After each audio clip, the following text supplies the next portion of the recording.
بسم اللہ الرحمن الرحیم۔ حضرت امام حسین کی مدینے سے روانگی۔ حضرت امام حسین ابن علی کو یزید نے خلافت کی بیعت کے لیے مجبور کیا تو امام حسین ذہنی کشمکش میں مبتلا ہو گئے۔ آپ یزید کی بیعت کو ناپسند کرتے تھے۔ اس کی خلافت کی بیعت کر کے شریعت کی روایت پر مہر تصدیق کرنا ان کے حق پرست ضمیر کے خلاف تھا، ساتھ ہی عوام کے فیصلے کے خلاف طرز عمل سے امت میں قتل و خونریزی کا بازار گرم کرنا مناسب نہ سمجھتے تھے۔ یزید کی طرف سے دوبارہ مطالبہ بیعت کیا گیا تو حضرت امام حسین نے ایک روز کی مہلت مانگی، مگر کسی فیصلے پر نہ پہنچنے کے باعث مدینہ طیبہ سے اپنے اہل و عیال، بھائی بھتیجوں کے ساتھ عزیم سفر ہوئے۔ آپ مدینہ منورہ کو مطالبہ بیعت کی سختی اور انکار کے نتیجے میں حرم نبوی کو خون آلودہ نہیں کرنا چاہتے تھے۔ محمد بن حنفیہ نے حضرت امام حسین سے دوران گفتگو فرمایا، بھائی جان، تمام خلق میں آپ سے بڑھ کر کسی کو میں عزیز نہیں رکھتا۔ کلمہ خیر خواہی آپ سے بڑھ کر کسی کے لیے میرے منہ سے نہیں نکلے گا۔ آپ اپنے ساتھیوں کے ساتھ یزید اور تمام شہریوں سے الگ رہیے۔ اپنے دعات اور قاصد لوگوں کے پاس بھیجیے کہ وہ آپ سے بیعت کریں۔ اگر لوگ آپ سے بیعت کر لیں تو خدا کا شکر بجا لائیے۔ اگر عام مسلمان کسی دوسرے کی بیعت پر متفق ہو جائیں تو اس میں آپ کے دین کو کوئی نقصان نہیں پہنچے گا۔ شہروں میں سے کسی شہر میں لوگوں کی کسی جماعت میں آپ کے جانے سے مجھے یہ خوف ہے کہ ان میں اختلاف پیدا ہو۔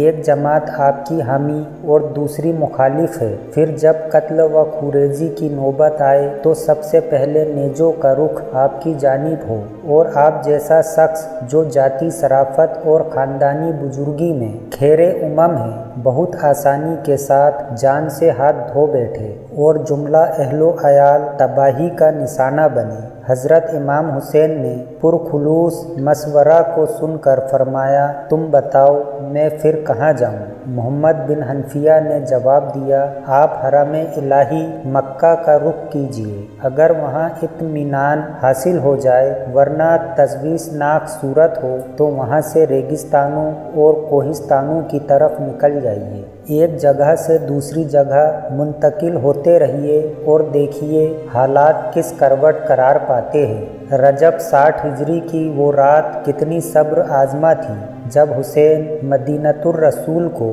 خیر بات کہہ رہے تھے۔ بھیگی ہوئی پلکوں کے ساتھ نانا جان کے جوار رحمت سے جدا ہو رہے تھے، مگر حالات کی نزاکت نے مدینہ چھوڑنے کو مجبور کر دیا تھا۔ حسین رات کی تاریکی میں مکہ مکرمہ کی جانب روانہ ہوئے۔ راستے میں عبداللہ بن مطیع نے آپ سے دریافت کیا، حسین میں آپ پر قربان ہوں، کدھر کا ارادہ ہے؟ فرمایا، فی الحال مکہ جا رہا ہوں۔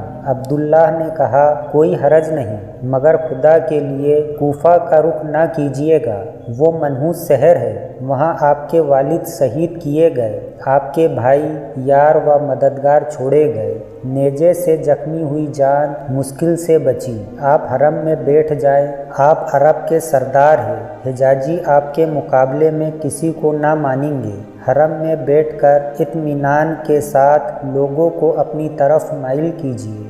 حضرت امام حسین مکہ مکرمہ پہنچ کر صویب ابو طالب میں اپنی رہائش کی۔ اہل مکہ اور گرد و نواح کے ارادت مندوں کو آپ کے آنے کی خبر ہوئی تو وہ لوگ جوک در جوک بارگاہ امامت میں حاضر ہونے لگے۔ اسی دوران اہل کوفہ کے خطوط کا انبار لگ گیا اور ان کے خطوط میں کوفہ آنے اور مسند خلافت پر معین ہونے کی دعوت دی، یقین دلایا کہ ہماری گردنیں آپ کے لیے حاضر ہیں۔ امام حسین نے کوفیوں کا اشتیاق اور وفاداریوں کی یقین دہانی دیکھی تو فرمایا، میں تمہاری محبت کا ممنون ہوں، لیکن فی الحال کوفہ کا سفر نہیں کر سکتا۔ اپنے چچا جاد بھائی مسلم بن عقیل کو تحقیق کے حال کے لیے کوفہ بھیج رہا ہوں۔ حضرت مسلم بن عقیل کو کوفہ روانہ کرتے وقت امام حسین نے کہا، تم کوفہ کا سفر کرو اور اس امر کی تحقیق کرو جس کے بارے میں وہ مجھے لکھتے ہیں، اگر یہ بات سچ ہے تو میں ان کی جانب سفر کروں۔ انشاءاللہ حضرت مسلم کے کوفہ کے سفر کا واقعہ اگلے ایپیسوڈ میں پیش کیا جائے گا۔ امید ہے کہ آپ کو واقعات پسند آ رہے ہوں گے۔ اگر پسند آ رہے ہیں تو چینل کو لائک، شیئر اور سبسکرائب ضرور کریں۔ شکریہ۔